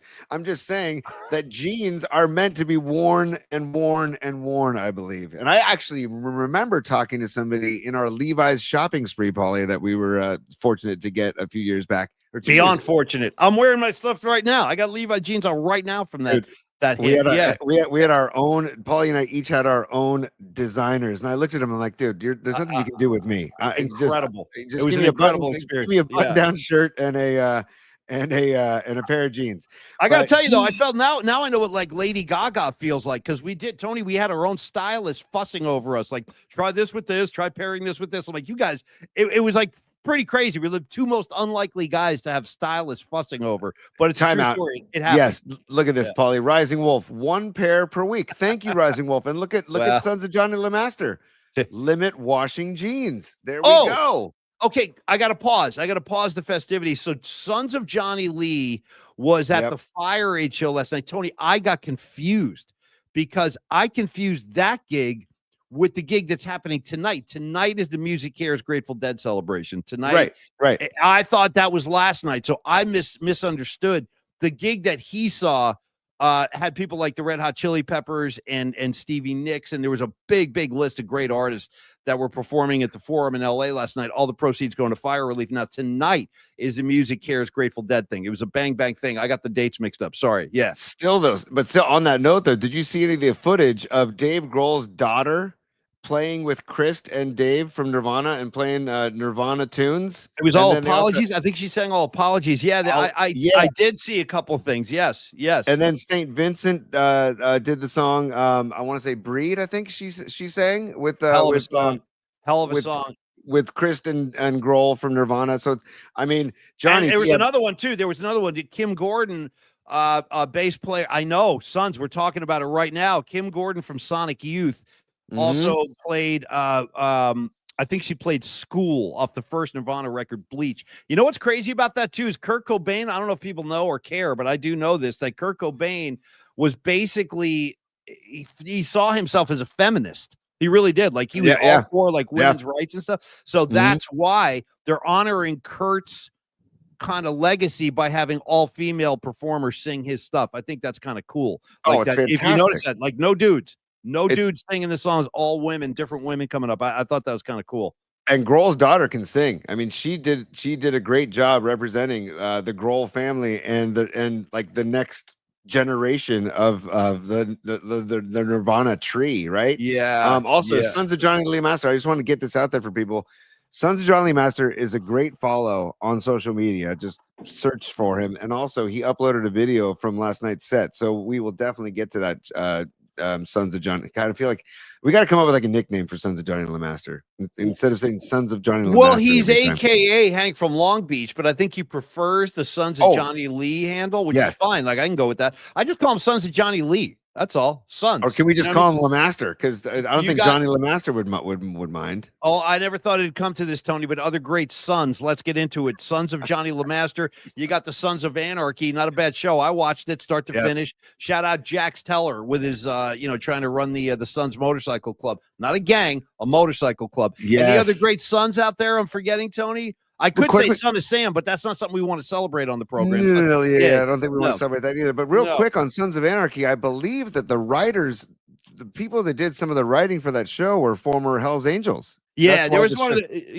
the guys on the cast actually was a former Hells Angel, and I think Chuck Zito. Actually, Chuck Zito had a few different guest hits on the show, and he's a legendary Hells Angel figure. Shout out to the Hells Angels. You got to support your local Hells Angels. That's the no, it's true. I learned that from the Grateful Dead. I learned that from the Dead. Like you see Brent Midland, the late Brent Midland, rest in peace, on his Hammond B3 organ. That sticker was right there on the support your local Hells Angels. And the Grateful Dead did a lot of Hells Angels benefits and stuff over the years. So yeah, man, I'm good with the Angels. A lot of scratching backs, Paulie, if you know what I mean, with Hells Angels and other organizations, shall we say. Hey, I'll get specific if I have to. One of our great friends, Big Steve, is with the Angels, and Big Steve is one of our favorite guys. Big Steve, monster Giants fan, monster Niner fan, and just all around cool guy. All right, here's what we got to do, Tony. I'm going to hijack the show real quick. Sure. Real quick though, we're going to call Sons of Johnny Lee Boo from now on. We're going to call him Boo. That's what he just responded. That's good Giants knowledge right there. That's because he had Boo on the back of his jersey. I feel you, Sons. I feel you. Creative Tony, I'm about to hijack this because I got to make sure there's two things we got to do before we dismiss the class. One of them is a makeup. This is a make good on our particle pick of the week from last week, which fell between the cracks. So I was adamant about getting that on there today, and I have one. I got notes on my particle pick. Are we cool getting into that real quick? Yeah, and I have a particle pick, and then we'll end with a musical assignment. How about that? Perfecto. And again, Brian Murphy joins us Monday at 11:30. Rags will be with us, next Friday, doing his top 3 reasons this is the worst Super Bowl matchup of all time. And we're going to be, and I'm working on other guests right now. I just don't want to say anything until they're officially booked, but we're working on other football voices. I got a metal rocker guy I'm still working on. He kind of comes and goes. I'll be talking to him one day and then I can't get a hold of him for like 3 days, but I guess that's what I want from my 80s metal guys. Like, I don't want him to be too prompt. All right. Particle pick of the week. To explain this idea, all it is something that I either experienced, enjoyed, ate, observed, watched. Like, could be a movie, could be a restaurant, could be a clothing store, could be anything. So my particle pick of the week this week is going to be the Bob Dylan movie, A Complete Unknown. I wanted to talk about this last week. Turns out, though, it's actually maybe a good thing I didn't, because the kid who plays Bob Dylan, Timothy Chalamet, he was on Saturday Night Live last week, and he performed 3 Bob Dylan songs, and he actually did a really good job. I got to admit, like, I would crack this kid if I thought he was screwing it up, but I think he's done a really good job, like, portraying Bob Dylan, performing the music. Yeah, there it is. And Tony, I don't know if you've heard this or not, but the performances in the movie, that's really him singing. He really does play and sing and play guitar in the movie, so it's pretty impressive. And Very impressive. Bob Dylan is such a mysterious dude. Like, he doesn't want you to know too much about him. He likes to throw you off the track. So I thought the kid kind of captured that. I also want to shout out the girl who played, the young lady rather, who played Joan Baez. She almost stole the whole movie, in my opinion. I want to see more of her. I think her name is Monica Barbero. I'm not familiar with her. I haven't seen her until this film, but she is nominated for an Academy Award for Best Supporting Actress or her role of Joan Baez. And the kid, Chalamet, is nominated for Best Actor Award in the Oscars. So I'd love to see him win it. I really would. It would be great. And Ed Norton plays Pete Seeger. He's amazing in the movie. Tony, go ahead. What do you got? I also think that girl is local, and I think she went to Tam High, if I'm not mistaken. Are you Monica Barbero? Barbara? Yeah, I'm almost here. Keep talking. Keep giving your review. I want to look that up real quick. Keep going. Okay. Well, then a couple of last comments, and I'm sorry if I'm mispronouncing her last name. I'm not sure of the pronunciation, but she was spectacular. She was great as Joan Baez. Couple final thoughts. There's another young actor. I wrote this guy's name down because I wanted to give him proper credit. Boyd Holbrook. Boyd Holbrook is a guy who plays Johnny Cash. So there's like a big part of the movie is like Johnny Cash's relationship with Bob Dylan and how Johnny Cash like really encouraged Dylan to like follow his own muse, follow your own ideas. Anyway, so that was great. And like the Johnny Cash scenes are amazing in the movie. And director James Mangold, guy did a great job. I endorse it. I like Bob Dylan a lot, and I recommend the movie. That's my particle pick of the week. Creative Dude, Tony. I love it. I'm going to swing the mic right back over to you and say, actually, I should ask you though. Have you seen the Dylan movie? Have you seen it yet? I have not. Is it still in the theaters? Because I'm a movie theater head. Like I love going to the movies, and if it's still in the theater, I would love to go to the theater. Excuse me. Yeah. Creative Tony, I just got distracted. I see you, Naomi. You made me laugh right there. Tony, take it away. Your particle pick of the week. What do you got? But is it still in the theaters, Paulie? Yes. Yeah. Okay. It's out. Yeah. Well, these days, dude, you never know, man. Things are in the theaters for like one day or like 2 weeks, and then it's gone. I know. But hey, real quick, Monica Barbaro or Barbero, I don't know how she pronounces it. Yeah. Yes, dude. Born in San Francisco, graduated from Tam High School. Nice, dude. I'm so happy to hear that. We got to ask Murph. He might even know the family or something. That's a great call. Murph is like the unofficial mayor of Mill Valley. Like you're not getting through that town without checking in with Murph first, dude. He basically runs the whole operation up there. So I'll ask him on Monday when he comes on. And also, shout out Mel Aragon. Right. Dude, I know. Monica. Yep. Great call.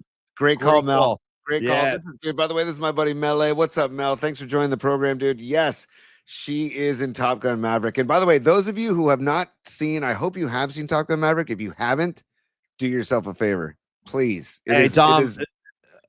Go. No, I was going to say, no, you finish your thought. No, Maverick is solid. It's rock solid. I got to give it up. It's a good one. But Dom shouting out the Balboa Theater definitely needs some love. One of the great last old school movie houses in San Francisco. It's out on Balboa Street out near the ocean, like in the 40s, I think, 42nd, 38, something like the way out there. But great place to go catch a flick. Great place. All right, Tony, your particle pick of the week. Go. Real quick, and this is gonna be fast, but it goes back to our partners Longbridge Pizza, because we were there on Wednesday, and Neil and I will always enjoy not a full beer because it's Wednesday at noon or whatever, but we enjoy like sipping on a few beers that he has like a gentleman. Yeah, like a gentleman. Sure. Dude, this beer that he shared with me and Ghost Town Brewing in Oakland, I just want to put it up here real quick. It is called Butchery. That's what's called Butchery. Yeah. It's a West Coast Pale Ale. And once we get off the show, I'm going to crack this bad boy because it is a phenomenal West Coast Pale Ale. Check out Ghost Town Brewing. Check out their beer. And I think they have Ghost Town on tap in Longbridge Pizza. So if you want some good beer, good pizza, Longbridge Pizza. But you can probably find this at any of your local like supermarkets. There it is, Butchery, and their labels are always fun, man. They're always like they're metalheads too. I like that. Look at that. Isn't that funny? Yeah, man. I like the label. I like the beer, and I like your pick. And I want to just relay a little Creative Tony story, a little moment of great Creative Tony greatness. We were at Longbridge on Wednesday, and he was talking to Neil about the beers and stuff. And then Neil comes out with that, and he goes, "Tony, try this." And then Tony said something like, "Cool, give me a second while I hoist it." Bro, while I hoist it. And then I just got fascinated with the word hoist. Like the more you say it, the more rewarding it gets. Shout out to the hoist community. Tony, could you hoist that can up for me one more time? If I I'll hoist it. And you know what, dude? Because John Joseph says, crack it now. You know what? Oh, that sounds good. You go. Oh, it's a little splash. That looks good. Hey, it is high noon, man. It is high noon. Cheers, buddy. I only got the water in front of me right now, but but cheers, everybody. Cheers, everybody. Happy high noon. Happy weekend. I hope everybody has a nice. You know what? If you light a fire in the fireplace this weekend, how about that? Because I'm a natural wood guy, dude. I chop wood in the backyard. Of course, I grew up chopping wood in Tahoe, so we get like a half cord of wood, chop it up, put it in the fireplace. Everybody light a fire this weekend if you could. I'm 10 steps ahead of you. I swear to God, I actually bought some firewood last night, and I'll be burning a fire. When it's cold and rainy in the Bay, light them up, kids. Light them up. Hey, by the way, do me a favor. Now you got me all wound up and excited. Before we give you our final moment of the show, take another hit. Hoist that thing. Yeah. Ooh. Yeah. Tony. Also, cheers to Fish's album called Hoist, right? So anyways, hoist. Okay. Right? I'm hoisting. I'm hoisting Butchery. I'm telling you, I just like saying the word hoist. Okay. Final segment of the show on our high noon broadcast. Creative Tony, what is up your sleeve as we get into this week's musical assignment? The floor is yours. That's dangerous, by the way, dude. In my 25+ year career in radio, I've never been able to like actually crack a beverage on the air. Well, you sure as hell can. Now wait till Tolbert starts his show. He'll be drinking the entire show. Yeah. Dude, yeah. And by the way, I talked to Tolbert the other day. He's getting started real soon. I mean, I can't wait. Real soon. So thank God, man. The Bay Area needs Tom Tolbert, and I'm glad he's going to continue on because he's one of the greats. Oh, dude, totally. So we're going to wrap up here with the musical assignment of the week, right? Which is what we used to do once a week in Paulie's podcast. We're going to keep it going once a week. And these songs Paulie's going to add to our Spotify playlist. If you search, what is it, Paulie? PMP? PMP, it's PMP 25. So just go to Spotify, like Tony said, and search PMP 25. It'll come up. And every week, when Tony unloads his musical assignment and we respond and we pick songs, I will add those songs right after the show. We just got started, so it's a very, very small playlist, but it'll grow over time, and it's good. By the end of the year, when we look back on this playlist, dude, there's going to be some really cool stuff in here. So anyway, Tony. Yes, I'll get to the music assignment right now, but yes, J Stamps 101, we need to do a Paulie's Pod Mr. T beer collaboration. Oh boy, you're on to something right there, buddy. I'm all in. I'm 100% in. And not only that, by the way, are there any dispensary owners in the house today? Because I do feel like we should also think about developing our own strain, like the particle strain. You know what I mean? Dude, and we could use this, Paulie. I mean, if we have Dom Peralta just change the from Tony's top 3 to Paulie Max Particles and that logo. Get out of here. We're good. I'd be a customer. I can promise you that much. So anyway, keep hitting that thing. That a boy, that a kid. What are we doing musical assignment wise? What's because we started the show talking about New Edition and Can You Stand the Rain? I brought that to your attention and shout out to my boy Bivens. Okay, dude. Bivens. Yeah, Michael Bivens, dude. Bobby Brown, Ralph Tresvant. Come on. Yeah, I saw New Edition at Jazz Fest years ago. They were incredible. They all were in tuxedos. It was like 95 degrees with like 90% humidity, and they're in tuxedos, dancing their asses off, man. It was incredible. Anyway, shout out Judas Priest at the US Festival in 1983 down there in near San Bernardino. It's like 110 degrees. Here comes Rob Halford in a full leather, dude, head to toe on a Harley. Judas Priest performing in 110 degree desert heat in full leather. It is an impressive sight. Tony, I'm sorry I distracted you. Go ahead. And one last thing, J Stamps, maybe the strain is called Tony's Top THC. Oh boy, here we go. Ooh, good name, Jamar. Nice. Yeah, right. Yes, I'll buy the strain too. I'll share it with all my friends. Yes. Musical assignment as we wrap up here. We get everybody get ready for their weekend with talking about Can You Stand the Rain, and it's kind of a silver platter handed to us by Mother Nature. Just songs or albums or anything to do about rain. Okay. And again, the rules are there ain't no rules, right? So it's loosely based, right? And so, Paulie, I want you to go first because when I think about the rain, oftentimes I think about your love for this. Well, I don't want to steal your thunder if you happen to pick this album, but I don't think you are. Your love for the Rain Song by Led Zeppelin. And dude. Yeah. No, I it's fun. Well, you know what, dude? Again, Tony knows me pretty well. Yes, the Rain. No, I'm not using the Rain Song, but you're but very close, very close. You'll see in a second. I got to tell you just about the Rain Song, only because since you mentioned it, there are how many? There's so many great songs about the rain or rainy days, rainy nights, what have you. The Rain Song, to the best of my knowledge, I don't even know if you knew this, Tony, but I'm like a hack guitar player. I do like playing the guitar. I'm not very good, but I've heard that the Rain Song is almost impossible to play. Because Jimmy Page, this is how freaking innovative he was. If I'm not mistaken, the legend is Jimmy Page invented his own tuning for that song, and unless you know the tuning, you can't play it.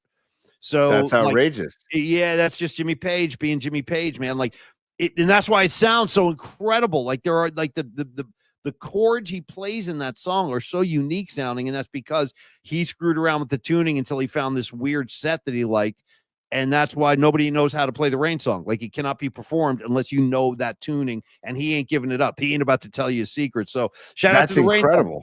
Yeah, beautiful piece. It's like classical music. It's just a beautiful, beautiful piece.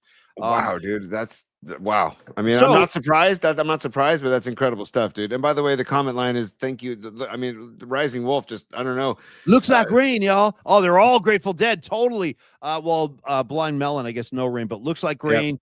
Cold Rain and Snow, Mission in the Rain, all Grateful Dead and Jerry Garcia songs. Red Rain is Gabriel, right? Gabriel, yeah. Red Rain is falling. All right, anyway, Creative Tony, I'm not going rain song. Okay. But I am going Fool in the Rain. Nice. Fool in the Rain. Nice. This is, by the way, it's Led Zeppelin was so badass. Like if you look at this cover, there's not a single word on this cover. Nothing. No Led Zeppelin, no In Through the Outdoor, no track list, nothing. Just a bunch of dudes sitting around at a bar. And they used to say, the legend of this record is they used to say that the original pressings came in a brown bag. Yep. Back in the 70s I remember when this thing came out. I actually do. I was a little kid, but I remember when this record came out. Anyway, my track that I'm going to pull off this is Fool in the Rain. Yes. Oh, baby. Boom, boom, boom, boom, bam, bam. By the way, you get that whole Latin breakdown in the middle. Dun, dun, dun, dun, dun, dun, dun, dun, dun, dun, dun, dun. Bottom's going crazy. Got the whistles. Anyway. I was going to say the whistles, dude. Is that like a referee whistle? Totally. Imagine, yeah. 100%. You're not playing Fool in the Rain without your ref whistle. But I got to say that they said in the brown bag prints of this record that when you would take the brown bag off, if you like lick your fingers or take a damp cloth and rub it on the art, it changes colors. Yes. Right? Like Led Zeppelin just giving you so much, like keep you amused for years with this thing. So yeah, In Through the Outdoor and Fool in the Rain, only because just what an incredible piece of music it is. John Bonham going ape shit. And really like a Latin like a salsa flavor running through the jam of this song. So there it is, Creative Tony, Fool in the Rain. I'll add that one to the playlist today. What is your musical assignment pick of the week, buddy? I will give mine in a sec, but 49er Red Zone. It's hard to hold a candle, Paulie, in the cold November rain, even though it's January. I always got room for Axl and Slash. Always. Shout out Izzy Stradlin, too. Bring him back. Bring back Izzy Stradlin. Blame it on the rain. Blame it on the rain. Dude, come on. Who is that? Is that that's a Milli Vanilli, buddy. Thank you, Milli Vanilli. Of course. I mean, and you know what, dude? I think they get a bad rap, dude, because everybody lip syncs now. They got so much crap back in the day for lip syncing, and it's like everybody does it now. So you know what? I defend Milli Vanilli. All right, I defend him. Me too. One of the guys took himself out. It was so just, I'm serious. Like one of the guys checked out intentionally. I know it's terrible. And now it's like people pay $600, $700 a ticket to go watch some douche lip syncing on stage, and they couldn't be happier. Yeah. Take all my money. I want to watch somebody not sing on stage. Don't count me in for any of that nonsense.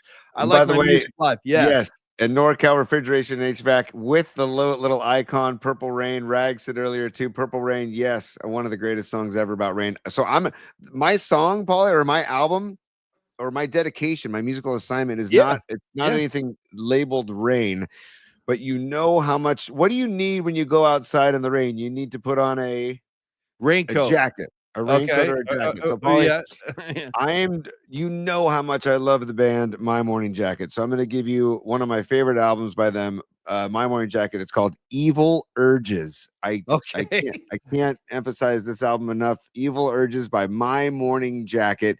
You just put it on and let it play. There's no bad track on the album. And Jim James, you want to talk about Bob Dylan? I feel like Jim James is such a disciple of Bob Dylan that he's and again, I'm not saying he is Bob Dylan. I'm just saying heavily influenced, and it's like a modern day Bob Dylan with his songwriting. He's an incredible songwriter and very mysterious dude too, and incredible. So I'm going Evil Urges, the album by My Morning Jacket. Give it a listen. Actually, anything by My Morning Jacket, give a listen. But especially that album, Evil Urges. Thank you, creators. A couple of reactions real quick. First off, I don't know the track, but I'll add it to the playlist, Evil Urges, and I'll definitely give it a listen after the show. No, Paulie, that's the track. The track is Evil Urges on the album Evil Urges. So it's the title track. I got you. I got you. Yeah, I'll put that on the playlist right after the show. But if we're talking evil, before we walk out the door, we got to shout out some of our favorite tracks. Don't tell me you don't have For Those About to Rock by AC/DC. Maybe my favorite track on the whole album, Evil Walks, bro. Evil Walks behind you. Great track. AC/DC, Evil Walks. And then I got to shout out Evil Woman by ELO. Evil Woman. And doesn't oh no, Santana's Black Magic Woman. Oh no, but they have Evil Ways. You got to change your evil ways. That's what I was thinking just now. Evil Ways, baby. Yeah. What a great jam, right out of the Mission District. Go ahead, Carlos. You do what you got to do over there, man. And Neil Sean, our buddy Neil Sean, joining Santana when he was 15 years old. Yeah, and I love this. Wasn't there a story about like Santana like sneaking into the Fillmore and getting caught by Bill Graham, like getting caught by his parents? Dude, you're on fire. I love that. Yes, that's a true story. So that's why Santana put Neil Sean in his band, because he was like, Neil Sean was like a 15-year-old, like just virtuoso. And he just came from the streets of the city and all this. Actually, no, he's from the peninsula. Neil Sean grew up down the peninsula near you. He might be from San Mateo, actually, originally. Nice. But he started sneaking out of the house and sitting in with like legendary, like Eric Clapton asked Neil Sean to join his band. That's how he was so blown away by this kid. And Neil's like, well, I can't. I'm still like a sophomore in high school. I can't do that. And then he snuck out of the house because it was Albert King. I believe it was Albert King, blues legend Albert King, asked Neil Sean to sit in with him at the Fillmore. And Neil Sean was like 16. And his freaking parents were at the gig. And he didn't tell him. So, like, his parents are watching Albert King play, and Albert King was like, yeah, I want to bring out our special guest, young guitar player from the city. This is Neil Sean. Everybody comes walking out. His parents are right there. So he got in big trouble. But anyway, Neil Sean, one of my favorite guys, and he's local, too. He's not too far from where I'm sitting right now without divulging anything, but I know he's a Marin County guy, great guitar player. Creative Tony, I think I've given you all I can give you on a High Noon Friday. We're coming in at a clean 90-minute broadcast. This would be a good time to play that out your music and get our weekend started. You enjoy the rest of that beer on your High Noon. Everybody, I will. Hang on. 49er Red Zone goes, guys, Evil Knievel. Hell yeah. Evil Knievel all day, man. I got no problem with Evil Knievel. Tony, real quick, what do you got? Class dismissed. Oh, dude, I always want to hear the rest of that. Great. Class dismissed. Hey, everybody have a great weekend. Thank you so much, John Joseph. Am I evil? Totally 100% Metallica. I'm right there with you. Yes, I am. Creative Tony, I had a great time today. Any final thoughts for our friends? I want to thank, dude, Longbridge Pizza. We got to thank Longbridge Pizza on the way out the door. Longbridge Pizza. I stress, you got the entire weekend in front of you. Listen, Bill Kreutzmann eats pizza at Longbridge Pizza. Paulie Mack and Creative Tony get our pizza at Longbridge Pizza. I was eating Nico Pizza, their Nico specialty pie, late night last night, longbridgepizza.com. Check them out and enjoy the laid-back vibe, the serious pizza, the best damn playlist you'll ever hear when you're eating pizza. Everything from the Garcia Band to Tom Petty to the Stones to your guy Trey. They're all being played as you enjoy your pizza, your chicken parm sandwich, your artisan beers. Tony, final thoughts? Dude, Longbridge Pizza, you talk about the playlist. We were listening to some Widespread Panic the other day, some Infamous String Dusters. I mean, that when you're going Infamous String Dusters, they're a great bluegrass outfit. Longbridgepizza.com, because the rainy weather, maybe you don't want to go out this weekend. 100%. Order takeout or delivery, longbridgepizza.com. If you're going to the Dubs game tonight, Dubs Suns, go to Longbridge Pizza before or after the game, or watch the game at longbridgepizza.com if you're not going to the game.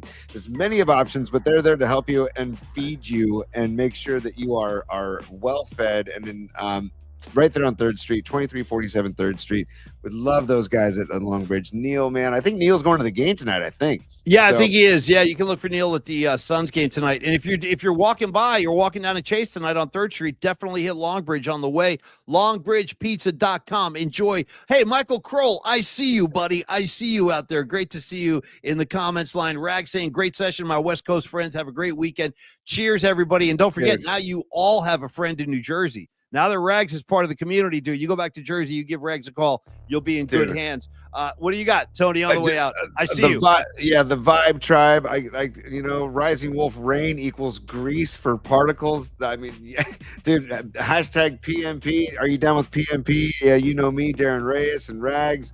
I can't thank you all enough. Leah, loves and hugs back to you. John Joseph, you're on fire. Sons of Johnny the Master, or Boo. Thanks for the report from down at Live Aid last night. Hell yeah. Everybody, man, thank you so much for checking out the show. We'll be back on Monday. We got Murph joining us on Monday at 11 a.m. The show will be at 11 a.m. I think Murph will be around 11:30, right, Paulie? That's right. Yep. And a lot of Super Bowl three-peat BS next week. So buckle up for that, and hopefully we're on that totally, I don't know, losing our minds come Friday with the hype of the three-peat. Oh yeah, dude! And real quick, I sent you this text, Paulie. I know we got to go. But a buddy of mine, Bob Wentz, who's down here, Philadelphia Eagles fan, was at a meeting last night with Bubba Paris. Yeah. And Bubba Paris was telling him, I'm all Eagles, man, because we had a chance to do a three-peat, and we couldn't get it. I don't want the Eagles, the Chiefs getting the first three-peat. So Bubba Paris, former Niner O-lineman, on the Eagles bandwagon as well. So yeah, as he should be. Shout out Bubba Paris, a great 77 with your San Francisco 49ers. He's got himself a few Super Bowl rings as well. Creative Tony, thank you for all your efforts.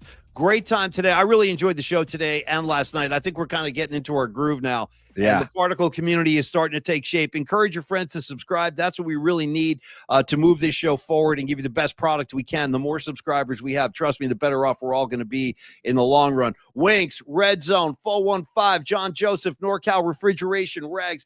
Those are just the names I see in front of me right now. Until we meet again Monday morning at 11 a.m., everybody have a kick-ass weekend. Be good to yourselves. Be good to your neighbors. Keep the scene clean. And peace, y'all.